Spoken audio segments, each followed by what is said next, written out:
केदारनाथ ज्योतिर्लिंग भारत में स्थित 12 ज्योतिर्लिंगों में से 5वां ज्योतिर्लिंग है, जो कि उत्तराखंड के केदारनाथ शहर में स्थित है।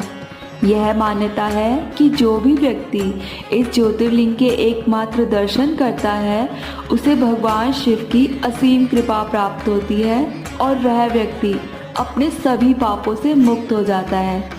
तो चलिए यह जानते हैं कि इस ज्योतिर्लिंग की स्थापना कैसे हुई। केदारनाथ ज्योतिर्लिंग का वर्णन शिव पुराण की कोटि रुद्र संहिता में किया गया है। सूत जी कहते हैं, भगवान विष्णु के 2 अवतार थे, जिनका नाम था नर और नारायण, और भारतवर्ष के बद्रिका आश्रम तीर्थ में तपस्या करते थे। उन दोनों ने पार्थिव शिवलिंग बनाकर उसमें स्थित हो पूजा ग्रहण करने के लिए भगवान शंभु से प्रार्थना की। शिवजी भक्तों के अधीन होने के कारण प्रतिदिन उनके बनाए हुए पार्थिव शिवलिंग में पूजित होने के लिए आया करते थे। जब उन दोनों के पार्थिव पूजन करते हुए बहुत दिन बीत गए, तब एक समय परमेश्वर शिव ने प्रसन्न होकर कहा, मैं तुम्हारी आराधना से बहुत संतुष्ट हूँ, तुम दोनों मुझसे वर मांगो।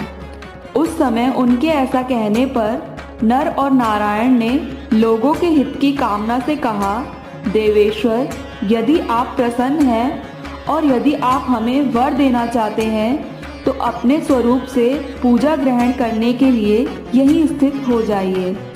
उन दोनों बंधुओं के इस प्रकार अनुरोध करने पर कल्याणकारी महेश्वर हिमालय के उस केदार तीर्थ में स्वयं ज्योतिर्लिंग के रूप में स्थित हो गए।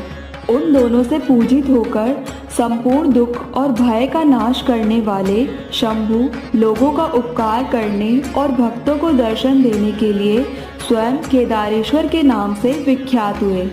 वे दर्शन और पूजन करने वाले भक्तों को सदा अभिष्ट वस्तु प्रदान करते हैं। उसी दिन से लेकर जिसने भी भक्ति भाव से केदारेश्वर का पूजन किया, उसके लिए स्वप्न में भी दुख दुर्लभ हो गया।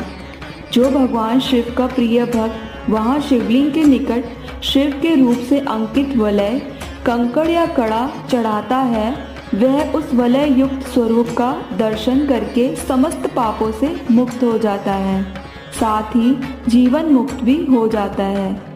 जो बद्री वन की यात्रा करता है, उसे भी जीवन मुक्ति प्राप्त होती है। नर और नारायण के तथा केदारेश्वर शिव के स्वरूप का दर्शन करके मनुष्य मोक्ष का भागी होता है।